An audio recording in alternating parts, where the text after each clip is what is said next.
everyone, and welcome to issue number 26 of the monthly Dive Into the Longbox. Jocelyn is joining me here, as usual, with Gabe, and we have a very fun issue to give you guys here this month. Jocelyn, we got a spotlight here on one of the most iconic books in Image, one of the most iconic titles that is actually making a comeback this year. We're going to be looking at Youngblood, the world of Youngblood, its characters, its merchandise. We're going to be reviewing its book in the one-shot. And honestly, for this issue, I thought, why not give some editing skills to this? So there will be a table here where we will be showing off some of the Youngblood merch that I own. And we're actually going to be starting the little upgrade here, putting it to use with the books that I've been reading this month. And picking up this month, because a lot of these I haven't been reading. I've been reading my usual weekly reads, because honestly, those are getting very stacked up every week. I've been reading quite a bit every week. It's been a little tough to read other stuff. There's so much good stuff to keep up with now. That's the thing, and I do the classic reviews for Comic Book Click, and I've fallen behind on my recent one. It's taken a little longer than usual because of my regular reading every week, and I know if I don't get that reading done, then I'm not going to be able to do anything, because it's just going to stack up week after week, so it's going to be really tough. But two things that I've been reading that are really, really good are Absolute Green Lantern came out. And honestly, this is a lot of fun. There's a lot of fun. The art is very unique in this. It's very anime-ish for the art style inside the book. And I think the characters and their backstories is very cool and unique for all of them. Quick spark notes without spoiling. There's like a giant Green Lantern symbol that falls from space. And these three people, it's all of the new lanterns. They're actually near the site of this, and they all get infected in different ways, with Hal becoming like this darkness, and our main Green Lantern here becoming our Green Lantern. So it's I don't want to spoil too much from the book. We are only in issue 1, but I will say definitely go check it out if you haven't yet. The Absolute Universe has been, pun intended, absolutely amazing. Wait, did you say Hal becomes the darkness? Yeah, there's he has like a darkness to him in this, which is pretty intriguing. Like, did you see like this dark hand here? That's his hand. I think forward. I think Jackie Estacado would like to have a word with him. He's just starts sending people to the void. But in the Absolute realm, there is one book that blew me away, just completely. Honestly, from any of the Ultimate and Absolute books, this book was a sleeper. And if you do not own this book, you need to go buy it right now or read it right now. But I'd say buy it physically for one reason. And it's Absolute Martian Manhunter. Brother. I'm just going to show you a couple pages. Because it's so hard to explain why this book is so good without just... It's the visuals, to put it bluntly. Just look at how pretty this book is. They're very heavy on like the colors, using very solid images. So like everything's very gray and dull until it has to do with the Martian. And it just completely gets very colorful as the book goes on. You start seeing more colors. All the colors you see, if you pay attention, they're colors of the Martian. They start like feeding in, so like oranges and yellows and greens. And then as the book goes on, it gets a little bit more colorful as it goes on. But there is one cool thing here at the end. So there's this page here. It's not a spoiler. It's just a cool image. So you see this here of the Martian? Mm-hmm. On the other side is this.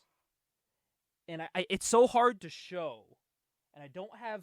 I wish I had a flashlight here. But if you are to hold this towards a light... Can I kind of... Look, you can kind of see it there. The Martian is like inside his head. Oh, yeah, I do see that. So it even says in this, it goes, message to my fellow Martians, hold this towards the light. And what it does is it shows, John Jones, but if you hold it to a light, you see the Martian come through him, showing that he like becomes the Martian. How fucking cool is that? Yeah, that's really fascinating. Like, that's really... Oh, and then on the ground, you see he's, like, on the ground struggling. When you put it towards the light, look at the Martian hovering over him. Oh, yeah. Isn't that cool? Yeah. Before, I was like, I don't get it, and I put it towards the light, and I was like, whoa! So it makes sense why this is backwards. Because when you look at it through the light, you can read it through the page. Such a cool little gimmick, you know? It is. I will be buying every issue of this book. As long as it's coming out, this has me hooked. I didn't think I'd be so invested in a Martian Manhunter book, because even like the way he acts and stuff, and the way it's like a like a police thriller, like Sin City vibes here, as you can see with all the patches and all that. It's just a cool noir type of story. And his characterization's completely new. It's just a really fun story that I think everyone should read, including you. I'm interested. Absolutely. I'd say you should be. Have you been reading anything recently?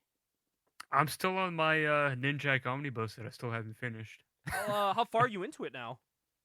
About halfway through. I feel like that's taken up all your life. No, it's because I'm not as reading as regularly as I once was. If Yeah. I was, I would have finished his omnibus like a long time ago. I've actually been playing a lot of Yakuza. That's been taking. I up saw you my have been. time. I'm almost done Yakuza 5, and then after that it'll be Yakuza 6. That'll be all the that'll be all of the mainline games that I've 100%ed. I wish I had it next to me, but I have been playing a game too. Justine bought me the collection of Marvel vs. Capcom, the new Ultimate Collection. Okay. If you Yeah. buy it physically, it comes with a mini comic book inside the case. We love that. Which I had no idea that was a thing. I have one of the PlayStation 5s that take the disc, so I always get physical games. I like physical better than digital, no matter what. So Yeah, when I for got sure. it, I was like, oh, cool, I got the physical game. And then when it said comic inside, I was like, what? And I like ripped it open immediately. I took the wrapping off of the case, and I was like, what? And then yeah, sure as shit. There's like it's like a mini. It's too far for me to grab, but it's like a mini comic in there about Capcom and Marvel, which I think is super cool.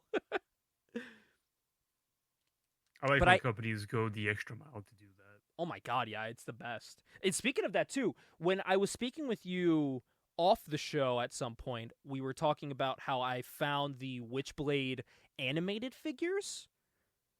And I was yeah, you did mention that. and I was very confused what that was about. I wanted answers because there's no animated series. So I need to know where these came from. And in my 2-minute Google search, I learned there wasn't an animated series. It was based off of a animated series comic book that had one issue. They made a 3-figure toy line off of a single issue they sold from Image Comics, and I now own it. What a bizarre...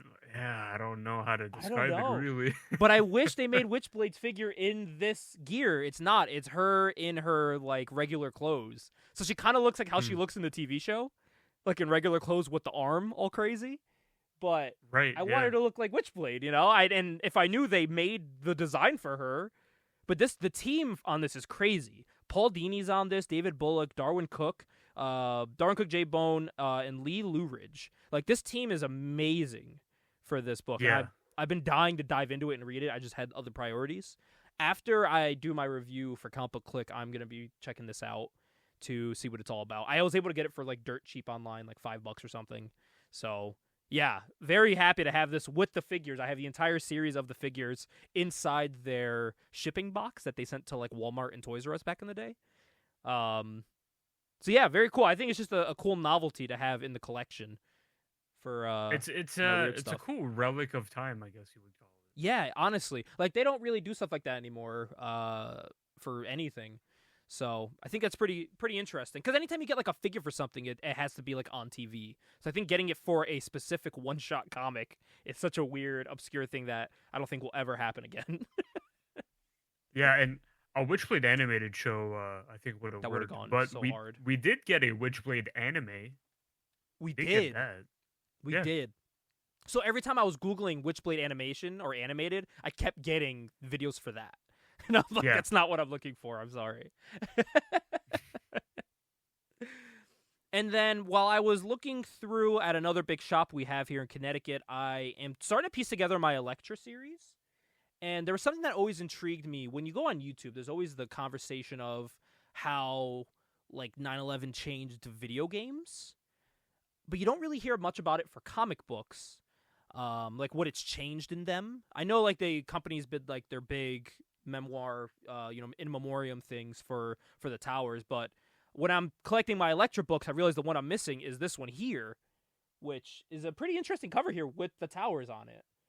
Right. And it's a beautiful looking cover too, with the skyline, with the moon. The moon looks amazing, and it just was like it prompted that conversation in my head of, we don't really know, like, what was changed in comics due to that. If there was stuff like down the pipeline that had to be swapped out. There's probably some 45-minute documentary on YouTube about it that I haven't seen yet. But I just feel like that's always off the top of my head. I remember that. You remember Spider-Man 2: Enter Electro? That was going to have the Twin Towers in it originally. Then it got taken out. Yep. They connected the buildings and they took out Thor completely because his cutscenes showed the buildings like crazy. But no, I just always thought this was a beautiful cover too. I think it's a great looking cover. I am trying to complete this Electra run. I have about 5 issues. I have issues 1 through 4, and then this is issue 9. So slowly but surely, it's not like on the top of my list. If I see the things for cheap, I'll pick them up. And while I was picking this out too, actually, I found something in the 50-cent bin that really blew my mind. And I was like, what? It was a no-brainer purchase. Grendel Volume 2, Number 1, which was a no-brainer. I love Grendel. I read the first omnibus of Grendel. And then this is about the female iteration of Grendel. So I do want to pick up that second omnibus eventually. That's so far down my reading list of things to get. But eventually I'm going to have to, because I have to finish that and Mage. But yeah, I just thought it was a cool 50-cent bin purchase. You're going to love the store I bring you to when you get here. The 50-cent bin is, and now they have even cheaper bins now, like 25-cent bins, because they have so much stuff that they're just tossing it in there. I remember I bought all of Death Blow for 50 cents each. 25-cent bin is all Youngblood number 1s. Well, I did go to... There is a $1 bin that had this. Oh, really? Okay. In theme of the episode. So look at that. I got Youngblood Yearbook. I bought this thinking it was like one of the, the source books. Oh, yeah. Like I got this thinking it was going to be that, but it's not. It's an actual story. So I was like, oh, shit, I got to read it. so kind of like their version of like an annual, I guess. Basically, yeah. So that's what I figured out what this was. It's literally just their annual, just under a different name. But yeah, I got it in the $1 bin. It still has the poster in there and everything. What if I could show the poster real quick? It's still got all Must be in pretty good shape. Also, a great ad in the back for Trencher. Oh yeah, beautiful, beautiful art. Yeah, right here. It's got the right here. Look at that. Oh, sorry, it's not it's a pull-out page. Is this side a poster? Nope, it's an ad. Team Youngblood. Which, wow, look, it's these characters from the other half of the book. That's not confusing. That we were even more confusing. Rob made a I guess you would call it a sub-series called Team Youngblood. As opposed to just Youngblood. Yes, who are also a team. Sure, whatever. But of course, my pull list is way too long to list every single thing that I'm reading and that I like, and I've been reading a lot more independent stuff too.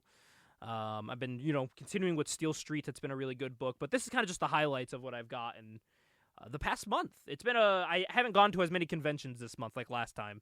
Last time it was like I was at conventions, I was at thrift stores. It was kind of a crazy time. I was finding comic books every weekend, so I had to slow down a little bit.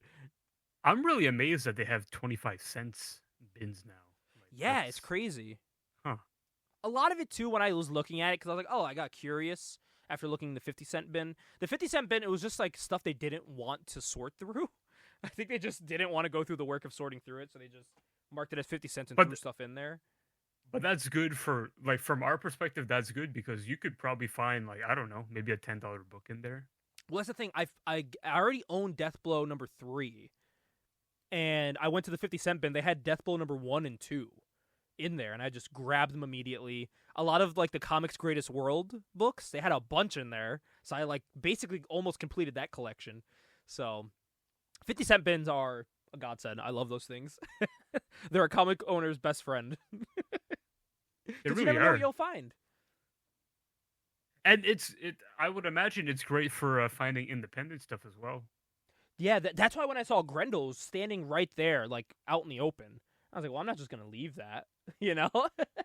That one is surprising though, because that's like a big independent title. Yeah, exactly. So you would think that'd be somewhere on the shelf, but this is also the same store I found Nightwing #1 for like $10. And I was like, what? I've been hunting this book down, and it's like $20-something online. I found it for $10, and they just so happened to have a sale where it was like buy 3, get 3 free or whatever. And the other books were more expensive, so technically that book ended up being free. So I was like, this is amazing. This is the best week of my life.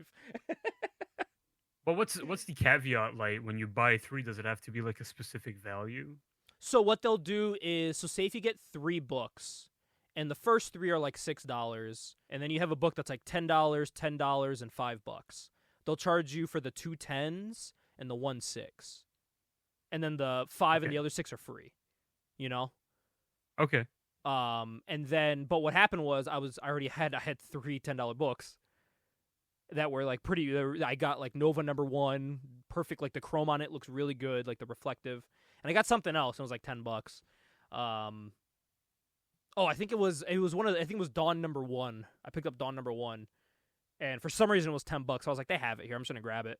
And I thought that one was gonna be free, but then the other 3 that I got were free. So I was like, it's fine. It's whatever. Got my money's worth. I'm cool with it.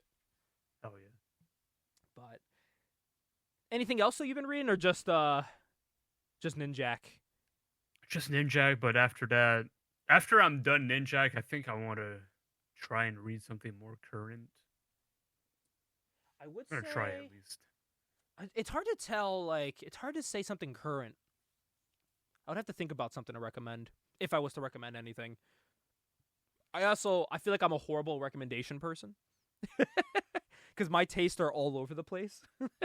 I would say my whatever. tastes are all over the place as well. Yeah, no, I read whatever as well. Yeah, I read whatever, and then I see if it's good, and if I like it, I just keep going with it. If I don't, I'll drop that thing like a bad habit. And I will say, you're gonna love this later on when we look through this month in Wizard. You're gonna be very excited later on for what the topic is. I think I picked this one out. The minute I saw it, I knew we had to do it just for you. That's how special. Just for how me. special you are, baby. Mwah. It's me giving you a kiss. I feel honored. I feel so honored. But we are honoring something today, Jocelyn. We are honoring the life of Youngblood. For people who don't know, sorry, I'm over here talking like Tito Ortiz. For people who don't know, what Youngblood is. Is your restaurant open 4 days out of the week, but then 7 days out of the week you're only open until 2:00? That's my favorite Tito video of all time. We're gonna see if Tito's in the comic books. Get him on the show.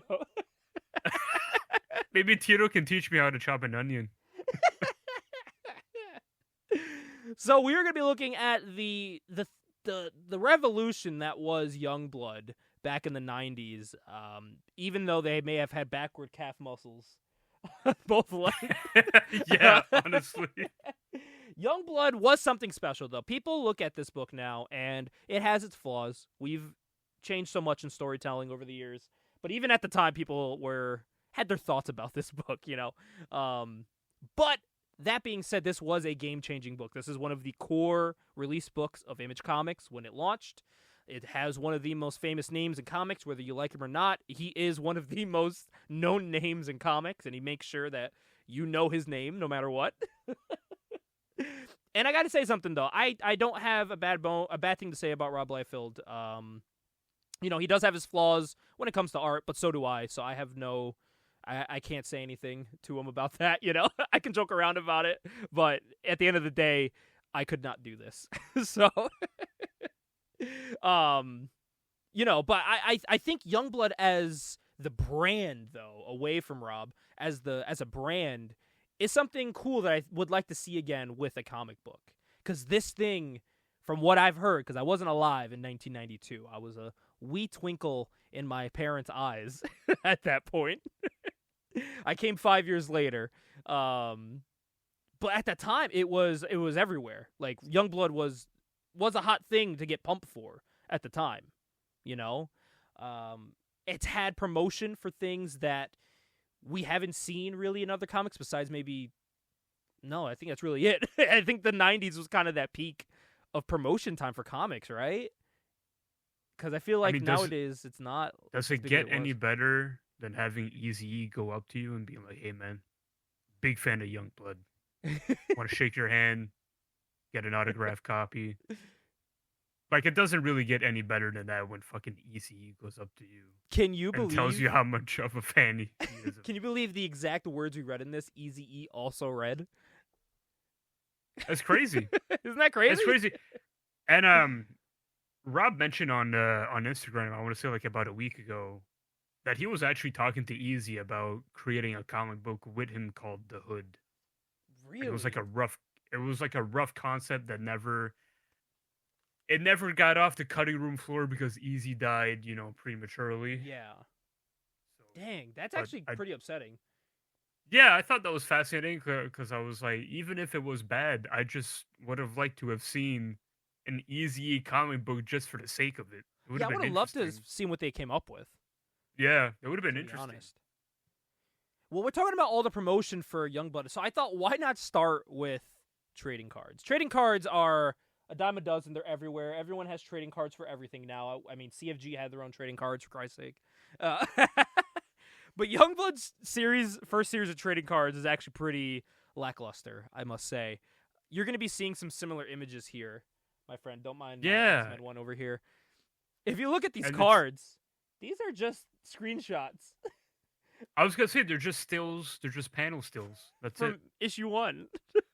That's literally all these were just stills from issue 1. And I remember someone was selling these on Instagram for like $5 for like the whole set or something. So I got them. It's a complete set. So I got it, of course. And then I get them in and I'm like, I kind of don't like these. Like, this like the coloring's a little weird. I've also learned this about Rob Liefeld, though. When he has a really good colorist on his stuff, it changes how his art looks in a positive way. Because whoever's coloring his stuff nowadays, it looks really good. But this early digital does not do him any justice. I was going to say, Rob's coloring now looks fucking amazing. It looks amazing. I will say, though, Everything in pops. issue 1, there is a certain page in issue 1 that we're going to talk about on our one-shot that looks really fucking good. It's probably one of my favorite pages I've seen from him. But yeah, I just thought it would be cool to look at these trading cards here. Oh, by the way, there's a random, like, what? What is he doing here? What's Shadowhawk doing here? I was going to say, what the hell is Shadowhawk doing? Yeah, dude, we got a bunch of people here. Like, what? He didn't show up to, like, issue 2 or 3. So. Yeah, you're right, yeah. Also, he is one of the main inspirations for Riot. So, if you can tell by the helmet, who is my comic creation, for people wondering. So, yeah, he's the main inspiration for that. Which, also, overall, I would say this set is a dud. But I think it was the first trading card set that Image produced. It was. So, they got way better. I do have another card box that has way better cards. But I want to show off here. We got a little bit of a Youngblood. This is from Wizard Magazine. Of Youngblood here. It's a reflective card. It looks really good, by the way. This card looks fucking amazing. Those Wizard, I guess you would call them like prism cards. They're cool. Yeah, they look amazing. So, yeah. Who did the art for this? It doesn't say. It just says created by Liefeld. So, yeah, these guys were all over, and there was more cards. Like, I have the Image card set, which is like the Image creators each making their cards. And there's some really, really cool Youngblood cards in there that, I don't have on me right now. They're in the other part of the room, but there is some really cool cards in there. But, man, Youngblood wasn't just limited to trading cards. Nope. Today, we're going to look at something that I love, holds a place in my heart, and yours as well, and they are called action figures. because it's something that's lacking in the independent comic scene nowadays. So knowing that there was lacking, and knowing that there was like a world where there was just Image comic toys on the same shelves as Marvel and DC, like I wasn't around, or I don't remember that at the time, because especially like in '99 when maybe some more were coming out, like Spawn and all that, like early Spawn. I don't remember. I was 2 years old, you know? And some of these you're going to see today are from like 95, 96, 97. Because shockingly, Youngblood doesn't have too many toys, but they have enough for me to own. Mm-hmm. So the first ones they had were these things called Youngblood figures from Pleco Toys. They had. Let me make sure I'm pulling out the correct one here. Yes, so these ones from Pleco Toys weren't really action figures to say, but what they were these micro figures. So if you look at the scale, this is my hand compared to it. And what's behind him is the size of a regular comic book for scale, if you're curious. But they are, quote-unquote, amazingly detailed and posable, sort of. Like the arms move. That's an action feature. But honestly, dude, this got an entire line. This got 14 figures made. If you are curious about the toy line itself, I will attach the Figure Realm link that has the checklist and images of all the figures for people curious. But yeah, they sold a bunch of 2-packs. They had 14 figures of these. Some guy luckily gave this to me for dirt cheap. I'm still debating if I want to keep this in the box or have them loose on display. I think it'll come down to if I want to buy the rest of the set or not. But this is how Youngblood figures started. And I gotta say, these are actually kind of cool, like little micro guys. Mm-hmm. I think that's a really cool idea. They're kind of, I have these little metal figures. They're kind of similar. The little Christmas shredder that's there. So they're kind of similar in scale to those of you guys have seen those at the store. But yeah, this is how they started. So what we're going to do too at the end of this is we're going to look at all of these, buddy. And we're going to see we're going to kind of rank them of what the best they had to offer was, you know? Yeah. So that's Pleco Toys. That's how it all started in January of 1995. Then, in May of 1995, it was a hit still. So they were like, we got to make more stuff. And the big thing at the time, if you're a fan of the WWF or you're a fan of Star Wars, were these things called Bendums. And what they were toys, or like Gumby. You would just bend their arms around and make them do weird stuff. And you could do that with Youngblood now. But what's cool about I'm trying to get my hands on like an extra one of these because all the limited figures come with a comic book. And I don't know what's in the book. I'm guessing it's just issue 1 reprinted or something, but I want to know. I would assume so, yeah. Yeah. But it is like an exclusive cover. This did have a total of 6 figures total here, and I do own every single one of these. They're on my wall. I have the entire lineup here. They got Shaft, Die Hard, Bad Rock, Vogue, Chapel, and Riptide. They're all T-posing here on the back, looking very, very snazzy. Better known as Youngblood Home Team, if you read issue 1. Yes. Which we'll get into that later. We will. But honestly, these look kind of cool. And again, like I said, if you're a fan of the WWF, you could have Shaft wrestle The Undertaker. You know, you could have another Image comic legend, The Undertaker, show up in your Youngblood team if you wanted that to happen. Chaos Comics legend, The Undertaker. Oh, yeah, sorry, it was Chaos Comics. My apologies. Sorry, wasn't Kevin Nash Image? That might be what I'm mixing. That's what I'm mixing it up with. Sorry, they did make a Diesel, so you could put Kevin Nash with your Youngblood. Yeah, you could. Oh my God, and the Ultimate Warrior. So. Oh yeah. So in '95, they did have a little bit of time to relax. You know, these were, I'm guessing, flying off the shelves. My guess.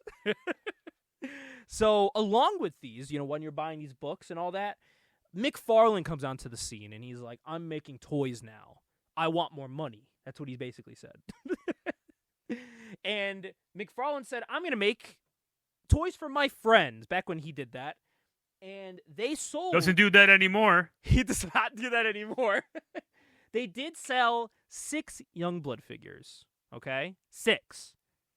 Some of them weren't Youngblood for what I've learned so far. I haven't read too far into the series, but they sold figures like Troll, who who may have, was he, here, wait, let's pull up this list. Was he a part of Team Youngblood at any point? Was Troll a part of the team? He was! Okay, so I take it back. Troll was a member of Youngblood.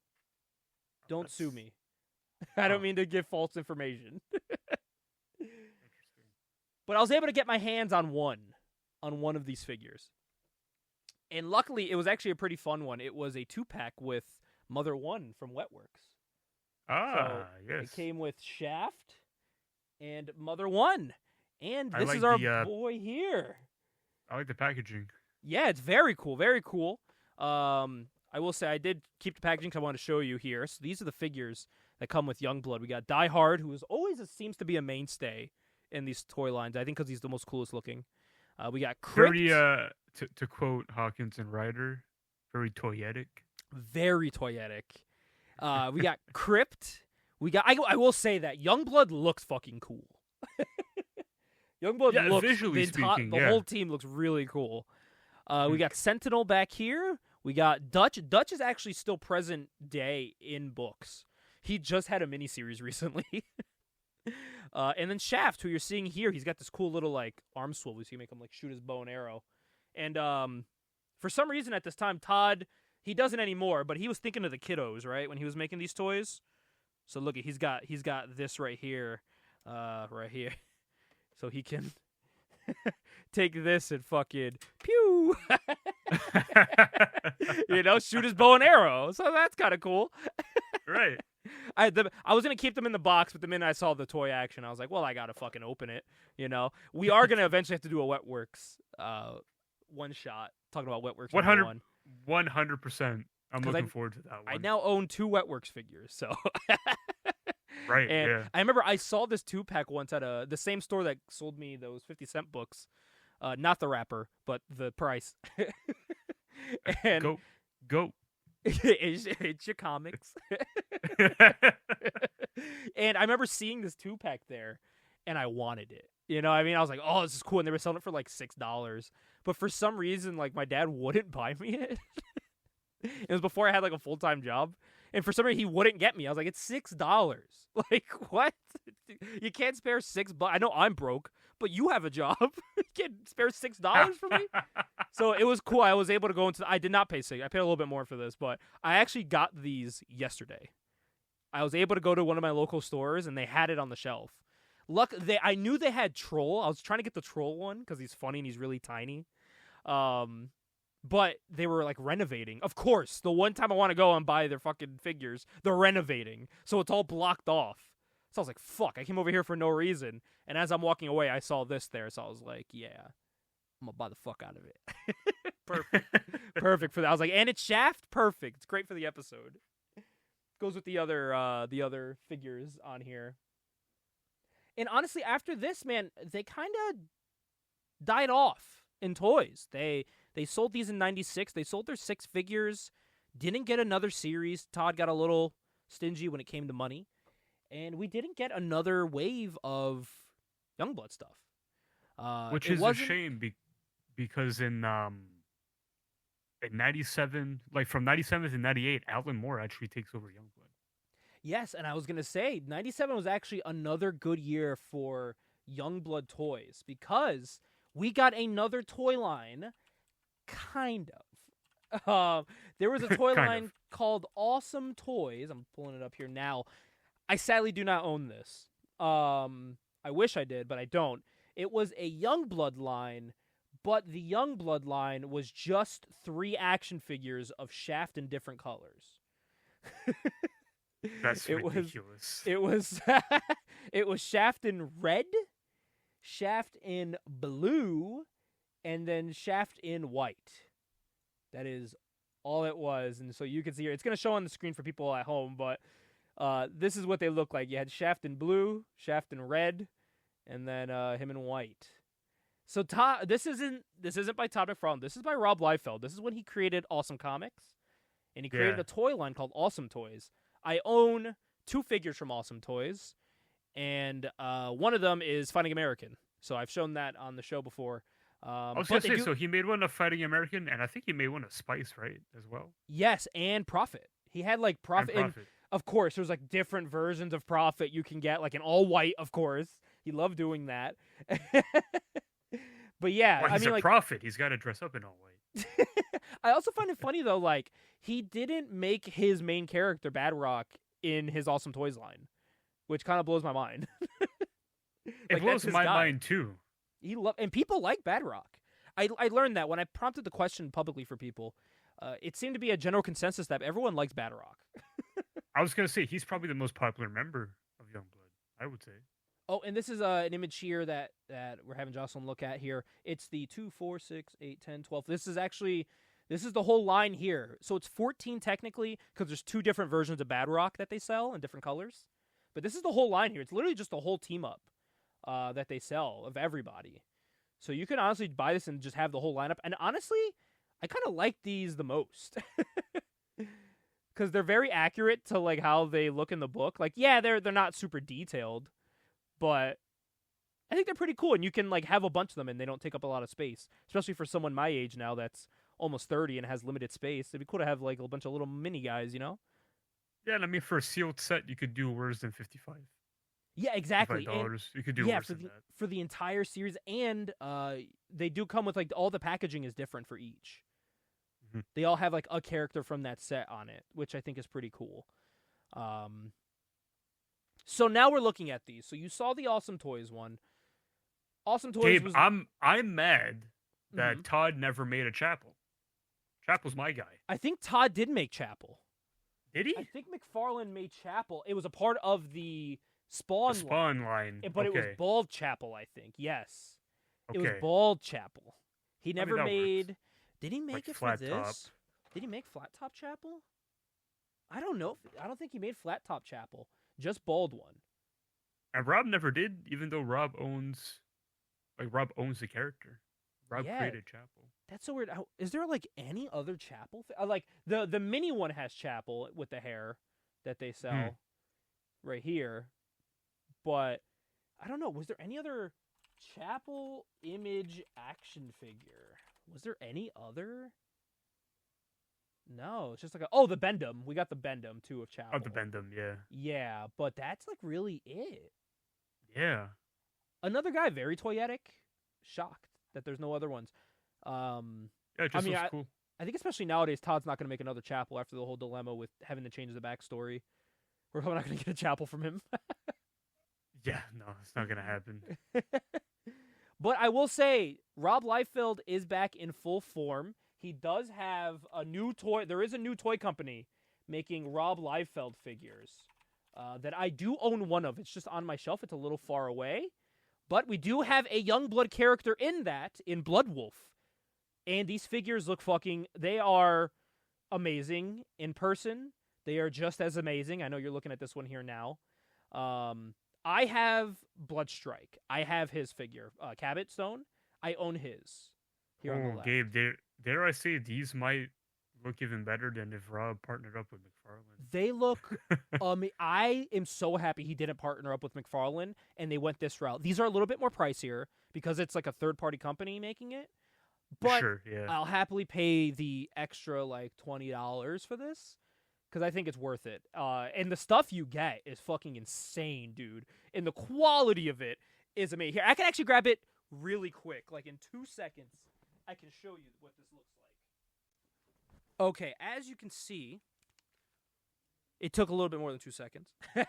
But these are what the new Rob Liefeld figures look like. Which are fucking here. I'll even put this upper light on to get a little better view of this thing. Look at this. Wait, hold on. Are you showing it on your camera? Because I can't see. Oh, yes, I am. I still see your computer screen. I got you wanting more here. There we go. There we go. Yeah, I got you. Look at this thing. Oh, that looks really good. We've come a long way. We sure have, yeah. And like they nail like the Liefeld style and everything. Like this looks fucking great, dude. Look at the size of the fucking gun. He stands on my shelf very proudly, and he doesn't fall over. It's perfect. Look, he doesn't fall. It's great. It's a great little purchase. So, like I said, so if you still want a Youngblood figure, you can get the Blood Wolf one online right now. So you can at least have a modern Youngblood character in your collection. But who knows now, man? Now that Youngblood is back, Liefeld's back making Youngblood. So who knows? I was gonna say, hopefully, he still partners up with his company and he releases like all the Youngblood characters. Yeah, honestly, and Youngblood was supposed to get an animated show. It was supposed to get an animated show, yeah. Youngblood and Cyberforce were supposed to be a part of the same like animated block. Yes, and yeah, with Wildcats, right? Yes, I believe so. They were all supposed to be together. Man, what a time! How cool would that have been? I think it was supposed to be. Damn, we would have had cartoons for Youngblood, Wildcats, Cyberforce, and Savage Dragon at like the same time. How crazy is that? That's four independent comic books right there. That's fucking amazing. I wish. I wish we could live in that time. I will pay money to spend one day in like the mid to late 90s just to go to a comic store, flip on the TV for like an hour, you know, just flip through the channels, maybe have it be on a Monday. So on Monday night, flip on Raw, you know, maybe flip back and forth between WCW. Think that'd be cool to experience for a day. It would be. It really would be. But, you know, just, you know, go to the comic store, see what they got that you can bring back. That would be my time travel. I would just go and buy stuff from the past or visit places I loved as a kid. So now we're looking at these. We got these here. This is the most work you're going to have to do on this episode, I'm telling you. We have to try to rank these Youngblood figures. And, of course, you already saw the Awesome Toys one. I will put the Awesome Toys one... Okay, what would your ranking be? I was going to say, I already have it in my mind already. So we're ranking just these three, correct? Yes. I'm gonna what you're showing me on the camera? Yeah, I'm going to keep off Awesome only because I don't own it. I feel like it's not fair. So I'm going to go number 1, McFarlane. Okay. Number 2, Bendham. Okay. Number 3, what's the company called for number 3? Playco Toys? Playco Toys, yeah. All right. Okay. That'll be my ranking. I look at this, and I'm going to go... This is going to confuse you a little bit. I'm going to do this. Okay. I'm going to go Bendham first. Oh, interesting. McFarlane. Okay. And honestly, this is close to tying second. So okay. So this one's cool because you get the entire team. You get a large variety of people. You get 13 or 14, however much it was. Oh, no, this was 14. But this one, you still get what? You get all the heavy hitters. And I think Bendhams are always cool because you can do whatever you want with them. But what makes this squeak out is that exclusive comic book. Yeah. I think that's a cool little touch. McFarlane gets number 2 because I think it's a solid looking toy, even in 2025. It looks really, really good. And then these are tying for second almost. Like these are almost, you know, layered because the variety of these is fucking amazing. You get 14 or 13 technically Youngblood characters that you can collect. I think that's pretty cool. You know, you can have an entire series of mini guys on your table, your desk, or if you're a kid, if you're playing with them, you can have the whole crew to intermingle in there. And I love when there's complete sets of things. I'm a sucker for that, you know? I agree with that. So I will say I don't see any bad ones. There is no bad Youngblood toys. If you were a kid in the 90s or an adult collector, these are the ones this is a good time to get stuff. These are the ones to get. If anything, for how popular it was, surprising there's not more. And I'm going to break your heart with some news. These Bendhams here, we were supposed to get Cyberforce. Wizard Magazine had an image of Ripclaw that was supposed to come out. And it looked fucking amazing, and it just never happened. How come Cyberforce always gets the shit end of the stick? Every time. And Cyberforce is like really good. Fun. I read the first miniseries, and I was like, this is really good. No offense, Rob. Cyberforce is better. But I'm just saying. But you know, I get it. Youngblood was more popular. There's no question about it. Yeah, I think it's mostly it falls down to the concept too of Youngblood, like that government ran superhero team. It's always going to be an interesting take on heroes. Like they're doing it nowadays with X-Force, so Like, it's still a prevalent thing. And look at things like The Boys, like what that's turned into. I will say I don't think something like The Boys would exist without Youngblood. I'm gonna go on a limb and say that. I was gonna say Youngblood. I think was, if it wasn't the first, then it was one of the first, like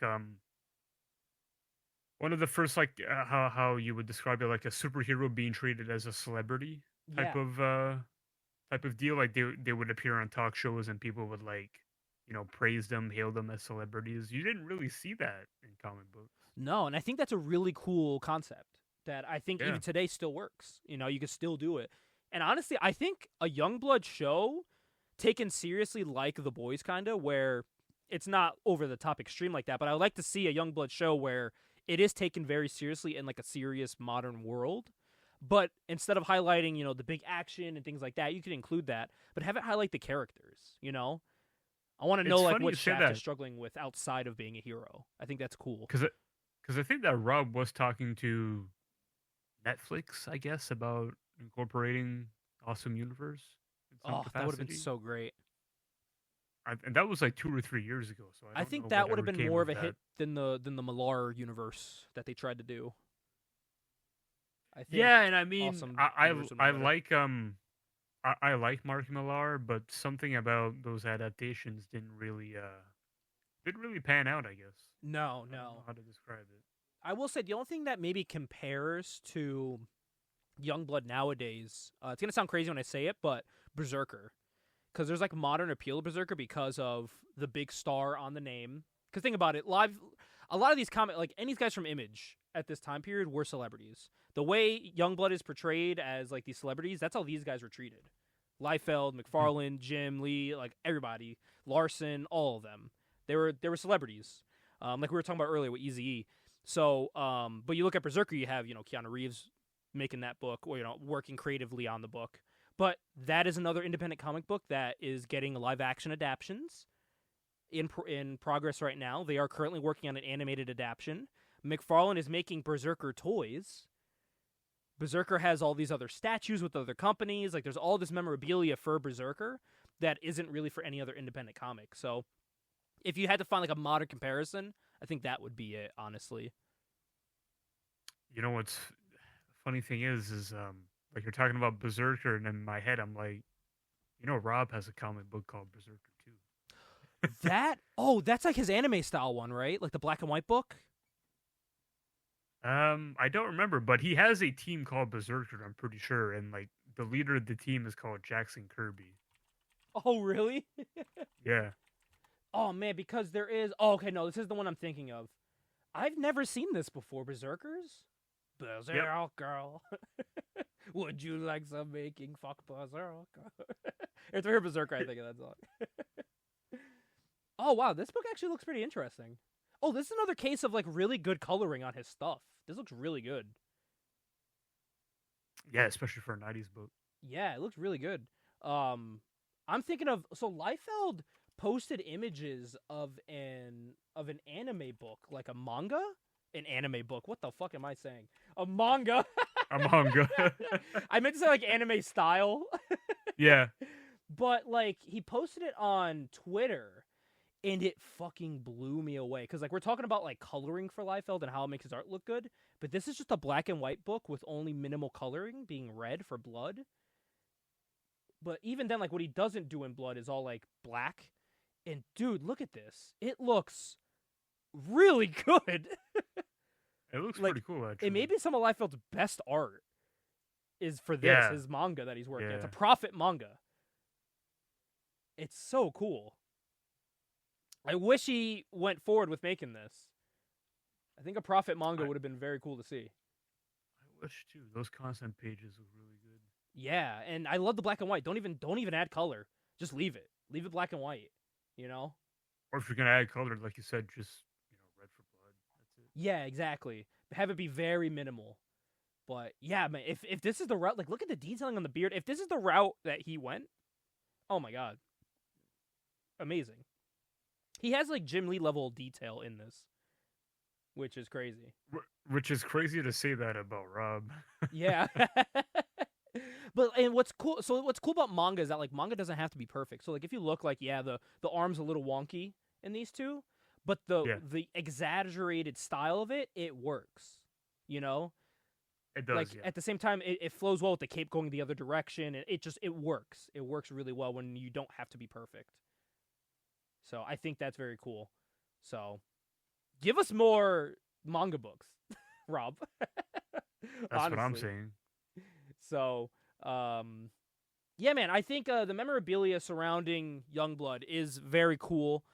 It was all over the place. I think Youngblood, I will say, while we did review the issue, we're going to talk about it in the one shot later on on the other episode, but it wasn't perfect, but I'm glad the impact it had on comics because it was for a good reason, you know? Kind of Yeah, like I mean, X-Force. you definitely can't say it didn't have an impact on comic books because anytime someone brings up Youngblood, I would say a lot of people remember that.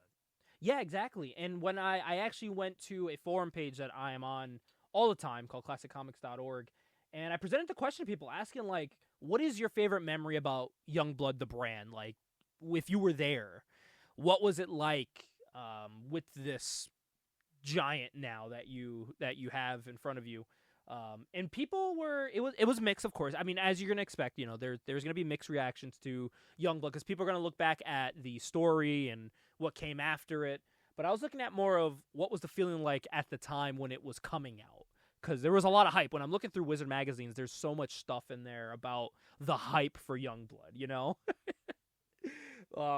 more so than Wildcats, which is crazy to me because I thought Wildcats was really good for an issue 1. Um, I would definitely say, like, yeah, if we're comparing like first issues, Wildcats is probably. I would say Yeah. And we do have someone here from the board named Majestic here that even said, actually noted something that you mentioned early on, saying, for me, I've never read any 90s Youngblood except for the 3 Alan Moore issues, which you did mention earlier. I did. Yep. And that seems to be the general consensus that a lot of people like that run. So you might Oh, actually of have to course, because do a future review of one of his issues. that's kind of my same deal with Rob Supreme, right? Yeah. Rob did Supreme. He did. I don't remember how many issues. Let's round it out and say he did like 40 issues of Supreme. And then Jeez. he handed it off to Alan Moore, and Alan Moore did a fucking amazing job with Supreme. That seems to be the trend. It's Created, like Rob creates a cool concept, and then Alan Moore will take it and make it better. yeah. Alan's like, Rob, like your idea kind of sucks. I can make it better.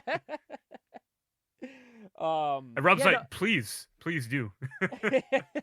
and I added to this too in this thread about it, and I mentioned how, you know, when I was younger reading Youngblood, it was like my dad's stuff or like things I would find every here or there about Youngblood, whether it's like online on a forum page or, you know, things like that at the time.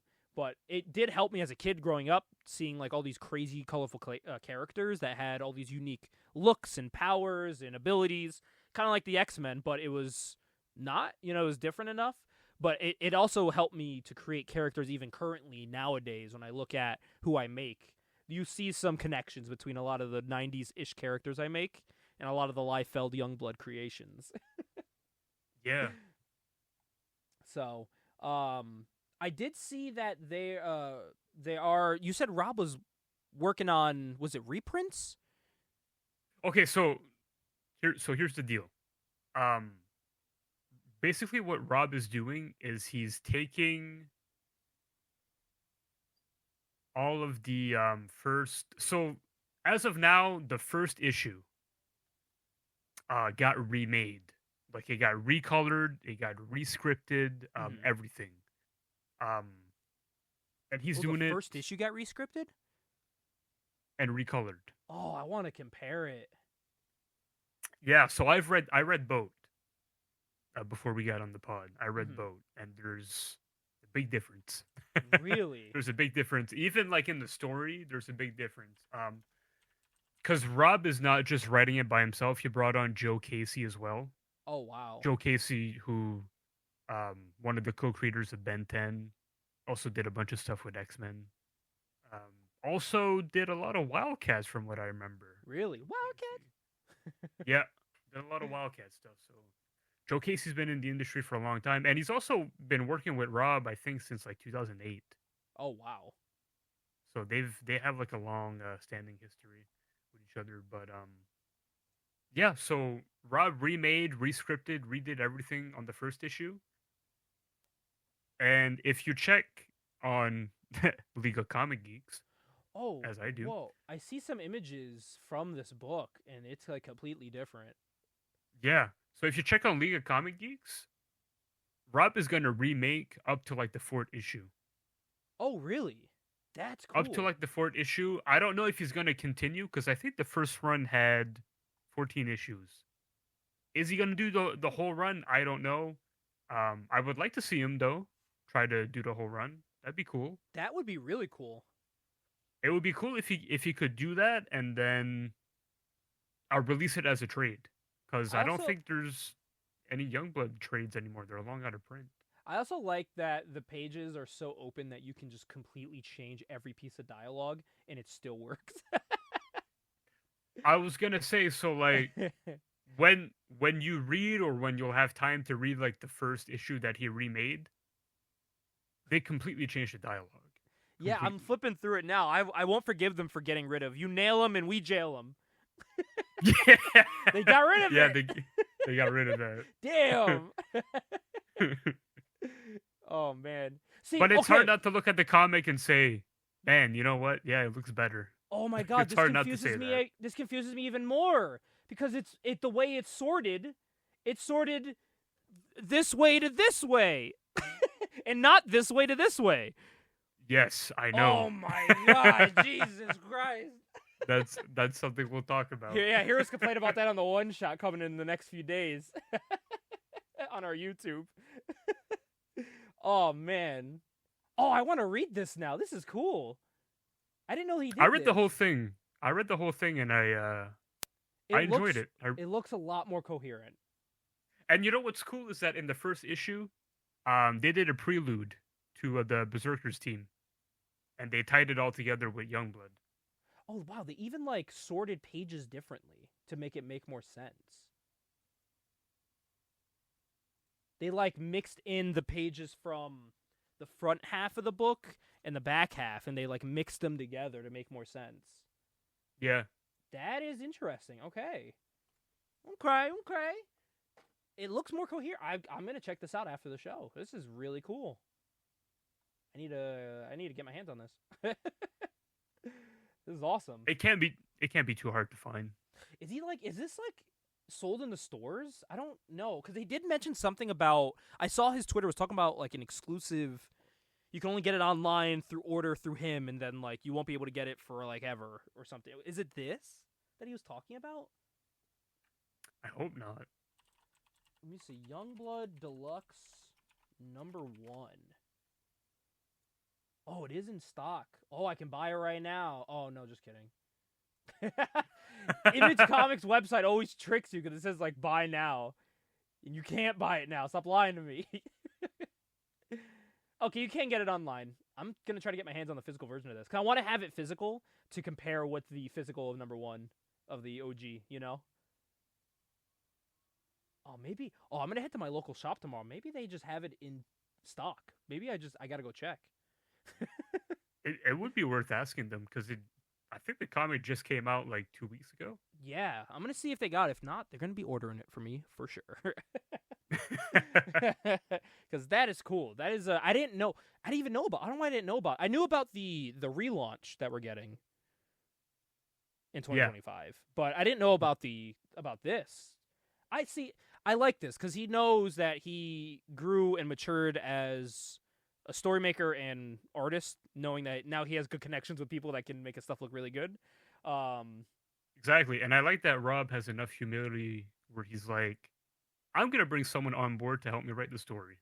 And that's the other too. I will always respect Rob because he will if there's something wrong with something he's doing in his art, he does acknowledge it. You know what I mean? He is Yeah. not just like, no, this is the greatest thing ever. What are you talking about? He's like, no, yeah, it was bad, but it was, it was the 90s, and I was me, That's just how it was.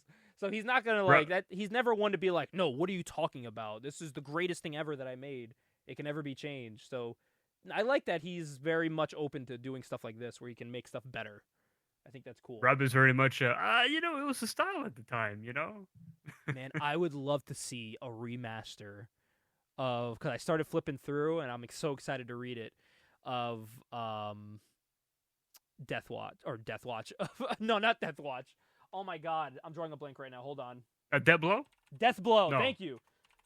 I don't know why I said Death Watch. But that's not Rob. That's no, Jim. I was just saying, I would love to yeah. see Jim like retouch it up. But so in the book, he adds a lot of grays and shadowing. I would love to see him remake it, but just solid black and white like Sin City. Oh, because yeah, in the book there's it has the noir, it has the Sin City art, but the coloring over it is like that 90s digital shadowing color. But I want to see it just flat black and white. You know what I mean? I got you. Yeah. I will take an omnibus of that. That would be cool. Because the black and white color, or black and white, not black and white color, the black and white art that he puts on like his websites and stuff, it looks great. And I'm like, why didn't they just do that in the book instead of adding the shading and coloring, you know? Yeah. I would love to see Jim. I would like to see honestly, it'd be cool to see all of the Image First books get this treatment. So like Wildcats, #1, have that redrawn, maybe if it, have it re-edited a little bit. Spawn #1 doesn't need to be re-edited, but I'd like to see modern colors on that. I think that'd be cool. And Savage Dragon. For fun, just for fun, let's say it gets remastered and re-edited. I'd be fine with it. Yeah, that'd be cool. I would like to see, kind of like in the, like if they do it for, when's the next anniversary? It'd be 2032. So what? I got it. So like, for the anniversary, bring on Greg Capullo. That would be cool. That would be really cool. Because I think Greg only came on issue 20. So like, why not? I don't remember off the top of my head. In 2027, why not like remaster all of the Image First books? And man, even give us things like Shadowhawk remastered, and have it be like a 35th anniversary of all the Image First books. How cool would that be? Please, Jim Valentino, I know that you're not listening for a shitty little podcast, but like, can we get some more Shadowhawk? Absolutely. Can we get like some more, I don't know, like reprints or something? Just give me something Shadowhawk. It's so hard to find. Oh man. But yeah, no, I think a remaster of all those books for the 35th anniversary, that would sell like hotcakes. I will buy every copy that's ever made. You know? Yeah. I think that'd be cool because like I have almost all the Image First books. I think all of them. It'd be cool to have them all remastered. Kind of like what they do with like the video games, like the old PS1 games. Like I buy the remasters of things like Blood Rain and Tomb Raider, so it'd be cool to have the remastered of comic books. Marvel kind of does it when like they remaster a cover for if it's like a collection, they'll remaster the art from the old covers, which I think is cool. But I know some people are kind of touchy about like touching and remastering old books. But I think if it's for a reason, like you want to do it for an anniversary, even if it's like a set you have to get, the anniversary 35th, oh my gosh, take a shot. A 35th anniversary set like collection you get. I would buy that. I'm all for it. Yeah. I'm all for it. That would be a very cool concept. And I would be a hypocrite to say I wasn't for it because, like you said, I buy remastered and remade games all the time. Yeah. All the time. Because I'm like, I love this game. I want it in better frame rate. Yep. And better graphics. And I love the ones where you press a button and then it makes it the old graphics again. You can like switch back and forth. Which is sick. Yeah, you can do that option. You can do that in Tomb Raider and in Halo. The Halo remaster, which I think is cool. It's awesome. If you're going to go that route of remastering or remaking, give people the option to play with the old graphics as well, but still keep all the improvements that you made. Man, and they are talking about in the thread here on classiccomics.org, they are talking about this recent Youngblood that came out. I didn't even know this came out. That, I want to say, is like early 2010s. This Bad Rock looks cool as hell. It does. At the end of the day, I think even a Bad Rock series right now would do really well. I would read it, yeah. So, yeah, no, I think I'm looking at these and there is some love for Youngblood in here. I love this here though from Slam Bradley goes, I have absolutely no memories of Youngblood. I avoided early Image like the plague. So yeah, no, there's fun stuff like that. So I do like his here. Everyone say they're like, yeah, I enjoyed Savage Dragon the most. Yeah, that explains why Savage Dragon probably is the most longest running besides Spawn right now. Honestly, it's the only one with the original creator on it. Yeah, like, Savage Dragon always felt like the sleeper hit. Yeah, honestly, and that's why I'm like happy that I'm picking up some old Savage Dragons here and there, and that I'm on the train now for Savage Dragon. Because like when I started reading to now, there's so much shit has fucking happened.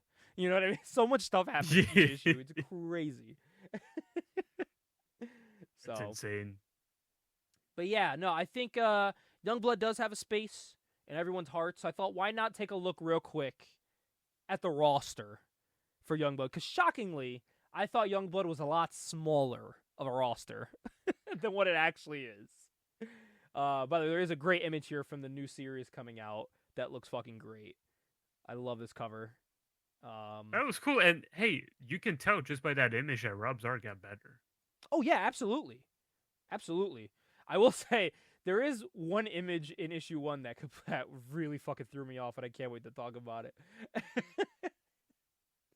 But looking at the members here, we have the legendary Badrock here in this roll call.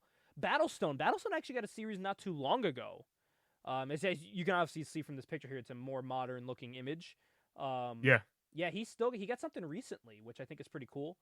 Honestly, he got a complete makeover from how he used to look. So yeah, he was part of the newer Bloodstrike series. That's what it was. So yeah, I vaguely remember seeing this. I haven't read it. Rob had a weird time where he was making books for other companies, but like very small press. Like he has one he has like a book about the Shield. You know the Shield? That's the Archie character, right? Yeah. So I have the issue 1 here by Rob Liefeld. It's like a completely new redesign and he looks cool, you know what I mean? Yeah, he looks really cool. Yeah, like this is him here. But like it threw me off. I was like, "What?" I was like, an Archie comic character by Rob Liefeld. So I bought it, of course, you know. But like he got like all modernized and stuff. That was actually funny enough. Like when I saw Rob drawing the Shield, I was like, "Wow, his art got better." Yeah, no, yeah, and I pre-ordered this. This was a part of my pull list. It was an easy pickup for me, especially when this image came out. I was like, "Whoa, that's cool as hell!" Like an older version of him. I was like, "Cool." So, like I said, man, when he gets a colorist that's on his stuff that really knows what they're doing with coloring, it makes it shine. You know, people make jokes and he gets a bad rep, but I think I miss art looking like this, you know?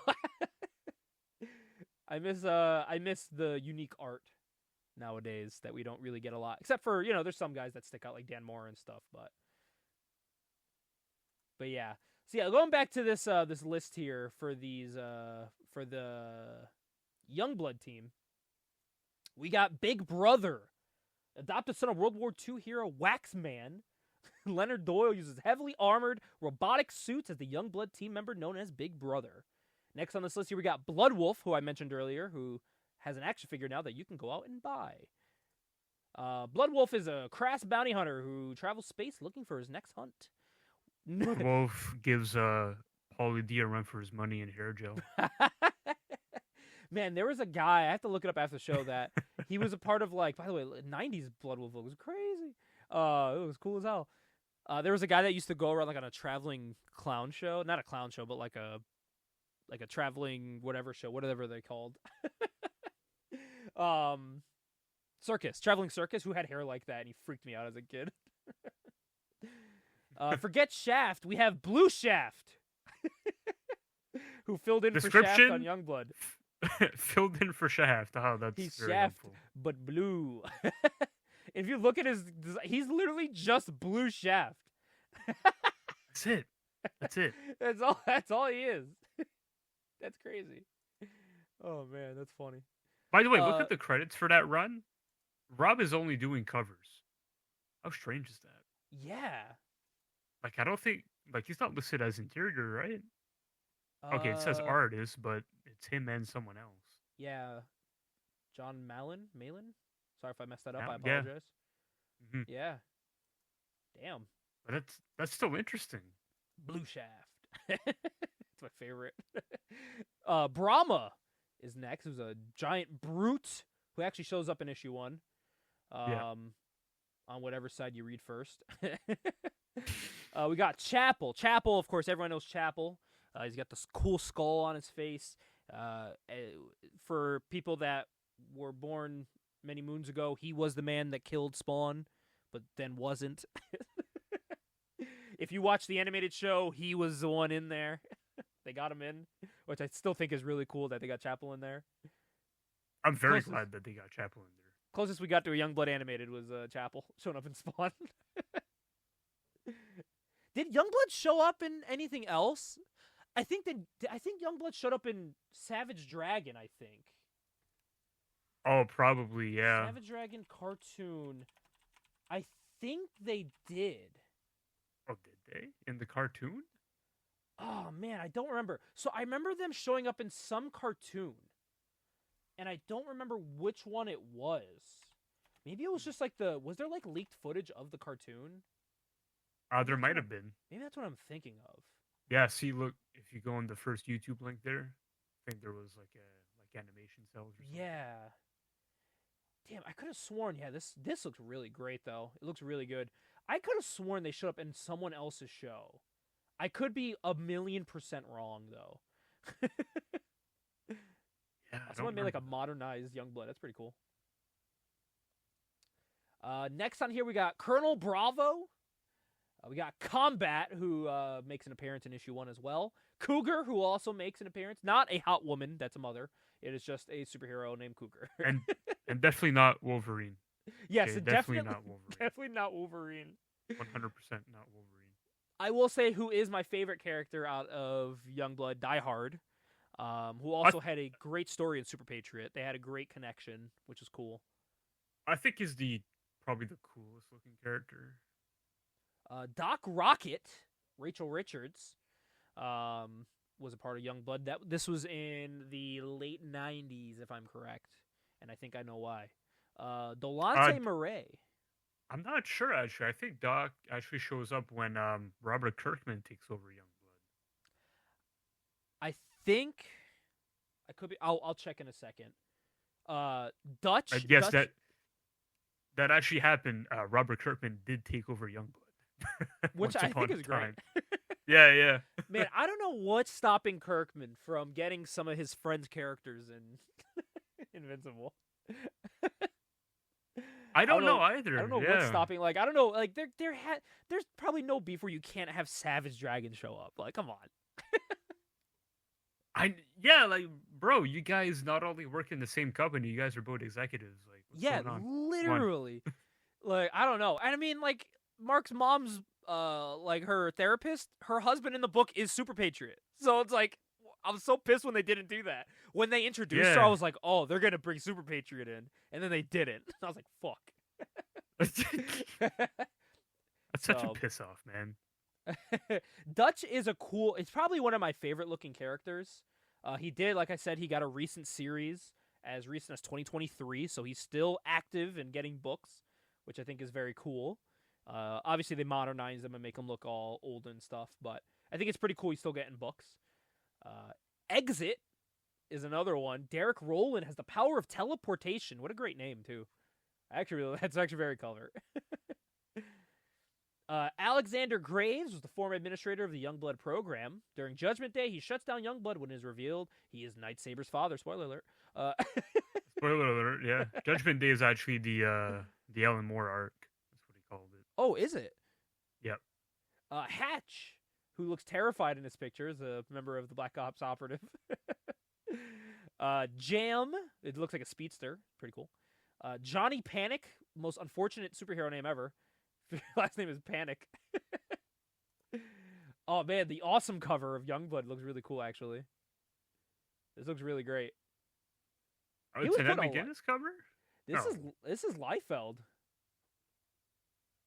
But Alan Moore doing Oh, sorry, Al Gordon did the cover. Wow. But that's what I find I like that he kind of That's- channeled Rob with the face. The face looks like Rob. Wait, why does it say Ed? Yeah, why does it say Ed McGuinness? But Oh, that's did what he I'm do a saying. variant? That's what it is. Okay. I was One of- really confused one of because these I was is like, him. there's like 5 different cover guys here. What's going on? Yeah, I'm trying to see the one with his signature. Jay Lee did one. I'm trying to see the one with his signature on it. I think it might be this one, but no. These are all cool covers, by the way. I These like are all great. I can't find which one is his. It might be this one, actually.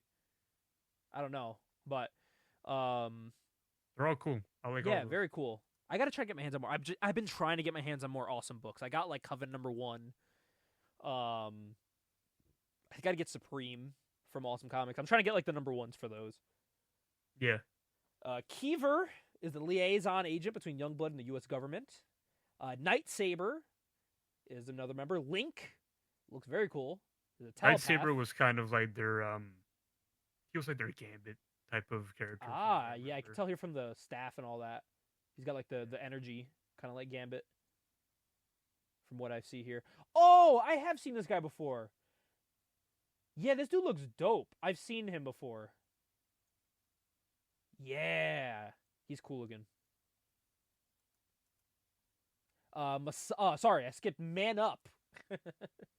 Man Up. Masada is another one. Can grow to an incredible size, getting additional strength and durability. Photon, who is an OG, who shows up in issue 1, along with Sci-Fire. Shows up in issue 1. But you can't have Sci-Fire without Silent, but it's Psy with PSI. Clever. Riptide, who is another one of the most iconic members. This art of her looks really good, too. Right here. That looks great. Yes. Yeah, it does. Rubble, who is not the Thing. He's a member of Bloodpool. That's the most Rob Liefeld team name ever. Scion. And then the last one's here. Sentinel, who shows up in issue 1. Of course, the legendary Shaft was a member of Youngblood. The leader of Youngblood. Suprema, who is the female Supreme, who showed up as a member of the team. Task, who is another great-looking character.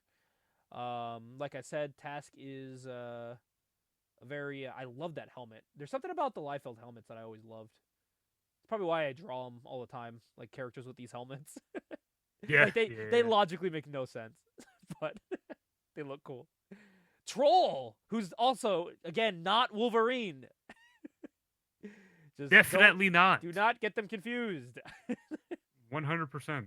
A short man with his hair and everything and sideburns, but it is not Wolverine. Like, this is definitely when they probably got a lawsuit when they threw a helmet on him. Like, maybe we can't do this. Yo, there's a female version of Troll? All right. Oh, that's crazy. Hear me out. No, play. Oh, man. Then we got Twilight, who I believe shows up in issue 1. Vogue, played by Gomez. And then we got Vogue, who is Voganova. So, yeah, so Voga, quote-unquote, Voganova is the original Vogue. Ah. And Gomez would be the one that takes over, like, in the 2010s. Oh, okay. Youngblood. Yeah, from that more Yeah. recent run like we were talking about. Oh, yeah, it's from she's right on the cover there. This book looks fun. I want to try to get my hands on this. It does, yeah. Oh, Die Hard's in it. And then finally, Waxman, who is totally not the Sandman. He looks just like him. Absolutely not. I don't know where you would get that from. I love that his super name is Waxman and his real name is Waxy Doyle. What a great name. He's waxy.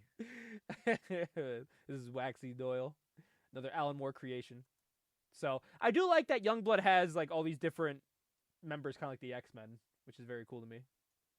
So, but you know what it's time for, my friend? Oh, I know what time it is. It is time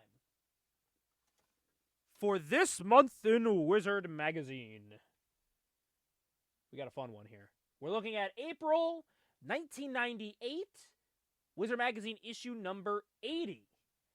And I thought it was funny, too, when I was looking through this, because the first page, but not this. Right here, they're advertising all of the awesome comic books coming out. Oh wow! You know? We got Kaboom, which always intrigued me with that cool manga style. We got Supreme, which I've been trying to get my hands on. But look at the art right here on the cover; it looks fucking amazing. Of course. Oh my god! And then look what was here. This is why I knew she was late '90s, because she's right here. Oh, okay, I gotcha. With Suprema. So that when I opened, that's how I was like, I think she's late '90s. But yeah, great looking cover here. That's from one of the covers that we saw earlier. And of course, Fighting American, which we have reviewed on this show. So be sure to go out and look at that one shot we did. We did issues 1 and 2 by Rob Liefeld. I do want to go back though. They do have more issues that are by, oh man, I can't believe I'm saying this, Jeff Loeb and Ed McGuinness. The Dream Team. Yeah, the Dream Team. We're going to have to go back and read those. Because, yeah, how can we not? So, yeah, all these cool. I got Coven #1. I was able to get my hands on that. But there's cool books like this, like Menace. I never heard of this. And look who it's by. Jada Pinkett Smith. Oh, that means I don't have to read it. Cool. This was her short-lived time in I will comic say, books. though, you know what? The art looks cool in that. It does. It does. We got more here. From obviously the super Liefeld art, but honestly, like this pose here looks really good for his. Usually he just does pinups like this. It's a cool little dynamic pose there that he did. So yeah, awesome comics. They had a lot of titles, to be honest. Blast was another one. Is this Joe Mad? Yeah, is that Joe Madden? It is. Look, I was covering it with my hand like that. Oh, it says right there. Oh, and Jeff Loeb. Whoa. We're going to have to maybe check this out. I was going to say, cool. That's for the future. I kind of like this. This looks like, like a Mega Man character. Almost right here. A little bit, yeah. Yeah, so, yeah, and for you anime people. So, we're going to be looking at a casting call here, my friend. You want to know what the casting call is for? I saw this and I stopped looking at. Usually what I do is I look through every issue. I'll take notes on which ones I want to review. And then I'll choose one out of that list. But I didn't even get past 1998 because when I saw this, I knew we had to do it. Are you ready? Okay. It's a I'm ready. call, and I need your opinion on these because it's something you know very well. Because they are doing a casting call for The Darkness. Oh, wow. Okay. A Darkness casting call. I saw it and I was like, oh, baby. So, for people who don't know The Darkness, go learn about The Darkness. Hey, what is a quick, brief synopsis of The Darkness? Mob hitman turns 21. Inherits a ancient type of almost symbiotic power. And by the way, he can't conceive a child because if he conceives a child, he fucking dies. Which is unfortunate. Yes. So, like, you can't even risk fucking. That's crazy. And Jackie's reaction is like, what? You're telling me I can't have sex anymore? That's like my whole identity. I'm 21. All I know is sex. That's all I know. And then, on the other side of the coin, Witchblade turns into a horn dog, which has got the Witchblade. Yeah. So, it's a little bit of a little wishy-washy there, It's a very crude synopsis. The book actually goes in deeper than that. Yeah. Man, look at this. And there's a lot more interesting characters that you meet along the way, like the I'm gonna butcher her name, but like the Magdalene. Oh, Magdalena. Magdalena, yeah. Yeah. Like I've been trying to you find get a lot of these cool I think Sylvester calls them like the top cow artifacts. I think there's like 12 in the universe, something like that. So like the Witchblade is an artifact, Darkness is an artifact, so like they're really cool characters when you come across them. They're all connected in a way. They're all connected, that's right. So, which is they still keep that prominent. Jackie actually just made his reappearance in the reboot of Witchblade. So, he just showed up recently. But he's part of like a weird like mob family now. Yeah, and much like the Witchblade, the Darkness, I mean, Jackie's not the first host.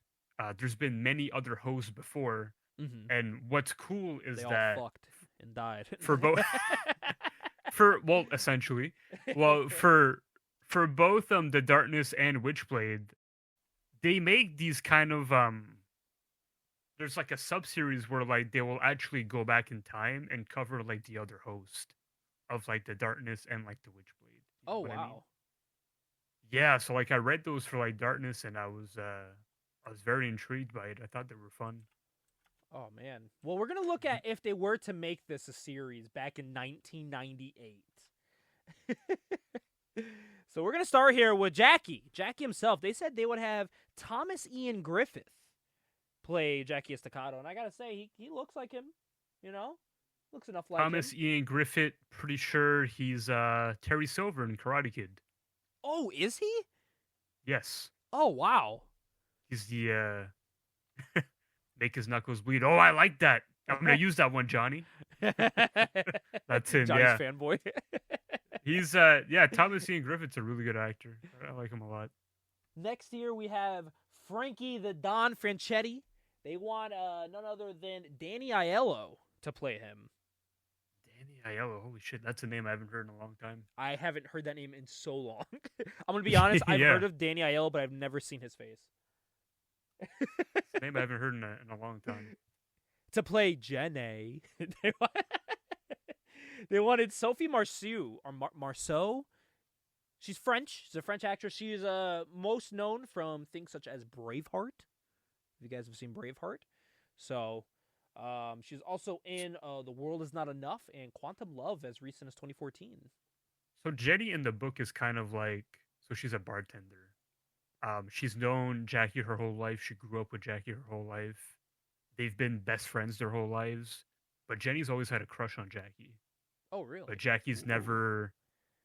Jackie, He's like, I can't fuck. from You're what I tearing remember, me apart, Jenny. because I haven't read all of the original Darkness, but like from what I've read of it, Jackie's not aware that Jenny has a crush on him. So to Jackie, they're just like childhood best friends, and that's really all they are. Homie got friend zone. Basically. Playing Angelus would be Denise Richards, who I think Denise Richards could play any 90s female hero or villain. She looked like what every image artist drew when it came to women. You know what I mean? Like, she looks like she could also be Witchblade. You know? Like, Did you ever see Wild Things? I did not. She was in that with Matt Dillon. Oh, It was really? her, Matt Dillon, and Neve Campbell. Man, her and Neve Campbell are crazy in that movie. Damn.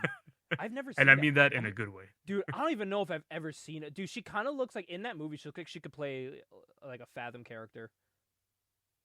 Yeah, you're looking at the poster, huh? Yeah, she could play anybody from that. I would watch that movie with Justine. It's a wild movie. Watch it with her? Yeah, because I think it's a movie that she would like too. Oh, okay. I think Yeah, you set no, me I up. I thought it was like a horny movie. You set me up. I mean, kind of, but You're it's like, well, not you know. actually as. From the poster, it's not as horny as you would think. Dude, I'm looking at all of Denise Richards' movies, and I think the only movie I've watched with her is fucking Love Actually and Scary Movie 3. But I don't you're think right, though. Like, I haven't really just gone looking out at and seen her, it. She looks like any she- image character. yeah, she's kind of like the prototype. She had the big eyes, the big like lips. Like, she looks like Witchblade. Honestly, it looks like they The modeled big hair. They modeled it off of her almost. Yeah, Yeah, And that would Ange- she'd be man, my first round pick. I love Angela. She's a really cool character. Lord Sonatine, who looks really cool. He looks very creepy. So he's actually the main villain of the Darkness. Oh, is he? He's actually the main villain. Yeah.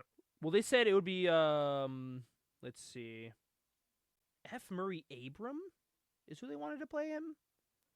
I'm not familiar. Interesting. I don't know who that is. The more you know. Oh my God, his head is gone. That's a pretty cool ad, actually. Oh my God, hold your heads high. That's cool. To play Wenders, they wanted David Spade to play him. Sure, why not? Why not? Darkest. They wanted Darkest to be played by Hank Azaria. from Mad About You. That's kind of funny because so like Darkus is one of those how would I call it? So like the Jackie can do like a lot of things with the darkness, like when it's activated and all that. And one of them is creating like goblins Oh, like around Jesus. him, like talking goblins. God damn. But I never realized that they actually had names. I never Darkus. realized that. Yeah. Ian Nottingham would be played by Philip Ree, which So looks like he's like an So Ian action as well fighter. is one of the main villains as well. Probably like maybe like the number 2 villain. He looks cool as hell. Yeah. Tora Noshi would be played by Dennis Dunn or Dennis Dunn. Probably fucked that up. And oh fuck, this is like when a substitute teacher comes in and tries to say your names. Apollonia Franchetti, I think I said that right. Yeah. Will be played by Vanessa Marcil, who was in The Rock. If you smell. Yeah, that's a Sean Connery movie, The Rock, yeah. Man, yeah, I don't think, have I seen that movie? It sounds so familiar. With Sean Connery? Sean Connery, yeah. Oh no, my dad loves this movie though. With Nicolas Oh, Cage yeah? and all them.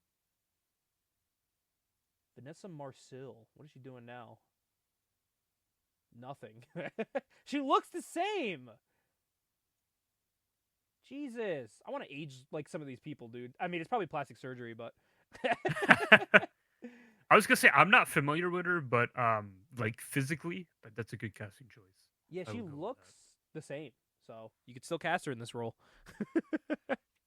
And that's who they wanted for their... What the fuck was that? This is who they wanted for their Darkness movie. Is this a movie that you would have actually gone out and seen? I think I would have. Yeah, I would have. Honestly, this is probably this is their most legit castings. I feel like there was no like joke castings in this one. Yeah, I think they like- tried. Did they actually bring on anyone to cast this? Because sometimes what they'll do is they'll bring on the artist or creators to cast, which I think is cool. Which I Yeah, don't think that they is did cool. here. But they did it with Fathom. When they did the Fathom one, So they brought on Michael Turner and had him choose people, which I think was cool. So they Yeah. need to do that more for these castings. But there we go. Just like that. That was this month in Wizard Magazine. Again, issue number 80 from April 1998. Cool little cover here with Wolverine and the Hulk. You can also get the Wizard half issue of Divine Right. I can mail it in right now and pick it up. I think all my Wizard magazines still have like the mail and stuff in it. We'll have to do just like a Wizard issue one day where we just flip through of Wizard for fun and just see what's like in here, you know? Because there's a lot of goodies in here, which Oh yeah. a lot of them are articles, so like there's a lot more work that would have to go into it. We'd have to like go in and read and review the Oh, look article. at that. Gabe, let's order some comic books. So this is something that it's crazy. Comic stores still use this. This is the price guide. This is when you find a book, you flip, you fucking find like let's see. Let's look at. I'm gonna pick up a book I just have here next to me. Youngblood #1. Like how much was Youngblood #1 going for this year? 98. In 1998. How much could I go and get this for? Is this even fucking in here? Jesus. All right, Y. T. Oh my God, what the fuck? What's the alphabet? X, Y. Okay, Youngblood #1 was $2. Yep. $2, but if you had the cards with it, it was $4. So guess what? Mine is worth $4 because I got both the cards still in here. Now you're looking at a $4 book right here. I mean, I don't mean to brag or nothing, but I have the Wizard 1998 $4 book of the year. So I was gonna say, so without the cards, it's a $2 book. With it, it When goes it up to came out- $4.50.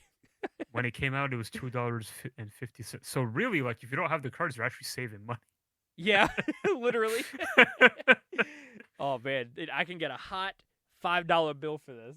I wonder how much it goes for now. I will say, I go to a comic book store that's still very well priced, and they use not the Wizard Price guide, but they use the Overstreet guide that comes out every month.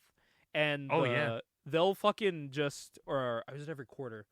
I forgot how long it comes out, but they'll use that. Like, I went to go buy a book, there wasn't a price on it. They fucking busted out the book, started flipping through the pages, and I was like, no way. I was like, no way they still use these. That's amazing that it's still being used as a reference. This is also the same place where they have like a Windows like 97 computer playing YouTube videos. I walk in and it's this big box white computer with the big click clack keys, and like the screen is super like low quality, but they're watching YouTube of a guy reviewing like an AEW pay-per-view. And I'm like, what? I'm like, what is happening? And that was the same day he busted out the guide to price my stuff. I was like, what? That's my favorite store already. I like stepped into a time machine, and that's a store I used to go to as a kid. So I guess it's just the same shit in there that they had when I was a kid. Oh, man. But thank you guys for listening to issue number 26 of the monthly Dive Into the Long Box. We will see you guys in One Shot number 26, where we review this book right here, Youngblood number 1. So look out for that, and we will see you on the next one. For Jocelyn and Gabe, we'll see you then.